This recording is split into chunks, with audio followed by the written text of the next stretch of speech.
Tu as vu mon auréole? Tu sais ce que ça veut dire? J'arrive tout droit de l'autre monde.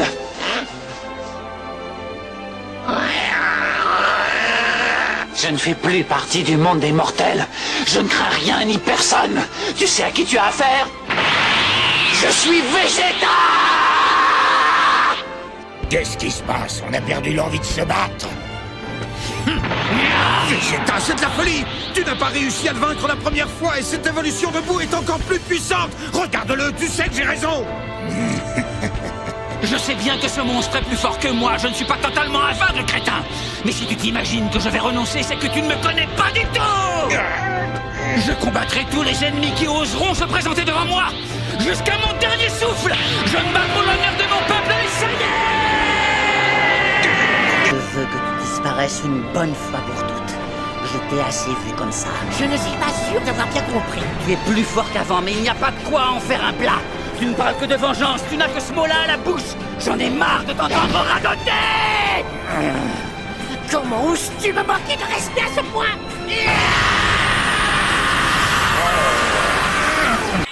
Kakarot, je n'ai jamais pu te supporter. Je t'ai détesté dès la première fois que je t'ai vu.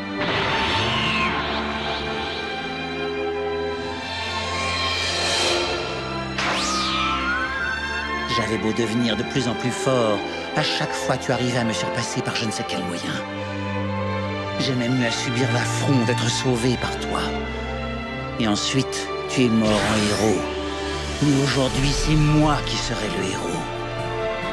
Maintenant, dors, Kakarot. Dors aussi longtemps que tu le souhaites. À ton réveil, tout ceci sera terminé. Boo ne sera plus de ce monde, et moi non plus. Vegeta n'est pas seulement un rival, un guerrier ou un prince déchu. Vegeta est avant tout l'un des personnages les mieux écrits de toute l'histoire de Dragon Ball. Et même si on l'a découvert comme un ennemi puissant et arrogant, il est rapidement devenu le cœur profond de l'œuvre. Sa présence, ses défaites, ses victoires et ses doutes ont construit une trajectoire unique, bien plus complexe que celle de n'importe quel autre personnage de la saga. Là où Goku a toujours suivi un chemin simple et pur, celui de la recherche de la force par plaisir, Vegeta lui s'est construit dans le manque, la colère et la douleur. Fils d'un roi, prince d'un peuple exterminé, enfant arraché à son innocence pour devenir une arme au service de Freezer, Vegeta n'a jamais connu la paix. Et c'est justement cette souffrance qui donne à son écriture une profondeur incroyable. Installez-vous confortablement, likez et abonnez-vous si ce n'est déjà fait, et on plonge tout de suite dans l'histoire incroyable de Vegeta. L'histoire d'un personnage qui a marqué toute une génération de fans durant des décennies.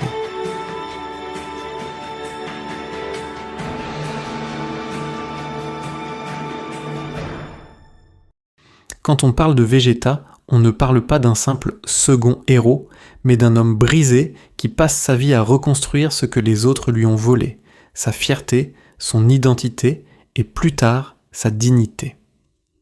Ce qui rend Vegeta si fascinant, c'est que son arc ne repose pas sur la puissance, mais sur la transformation intérieure. Depuis son arrivée sur Terre, chaque combat de Vegeta n'est pas seulement un combat contre un ennemi, mais un combat contre lui-même, contre ses propres limites, ses propres démons, et même contre l'image qu'il se fait de sa propre valeur. Peu de personnages dans Dragon Ball peuvent se vanter d'avoir changé autant que lui.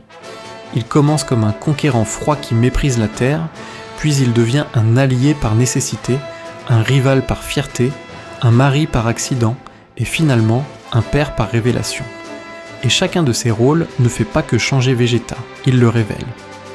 Vegeta est un homme qui refuse d'être faible, non pas parce qu'il veut dominer les autres, mais parce qu'il ne se pardonne pas d'avoir été brisé. Toute sa vie, il pense avoir été inférieur à Freezer, puis inférieur à Goku, et c'est cette blessure qui alimente sa volonté implacable. Mais contrairement à ce que beaucoup croient, Vegeta ne veut pas être le plus fort pour surpasser Goku.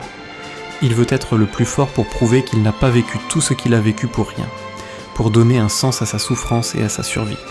Cette nuance change tout, et ce qui rend ce personnage encore plus poignant, c'est que Vegeta n'avance jamais grâce à la chance. Goku a souvent bénéficié d'aides extérieures, de transformations miraculeuses ou d'un pouvoir né de la pureté. Vegeta, lui, n'a rien eu de tout ça. Chaque progrès, chaque transformation, chaque étape de son évolution, il les a obtenus dans la douleur, l'entraînement, l'humiliation et la remise en question.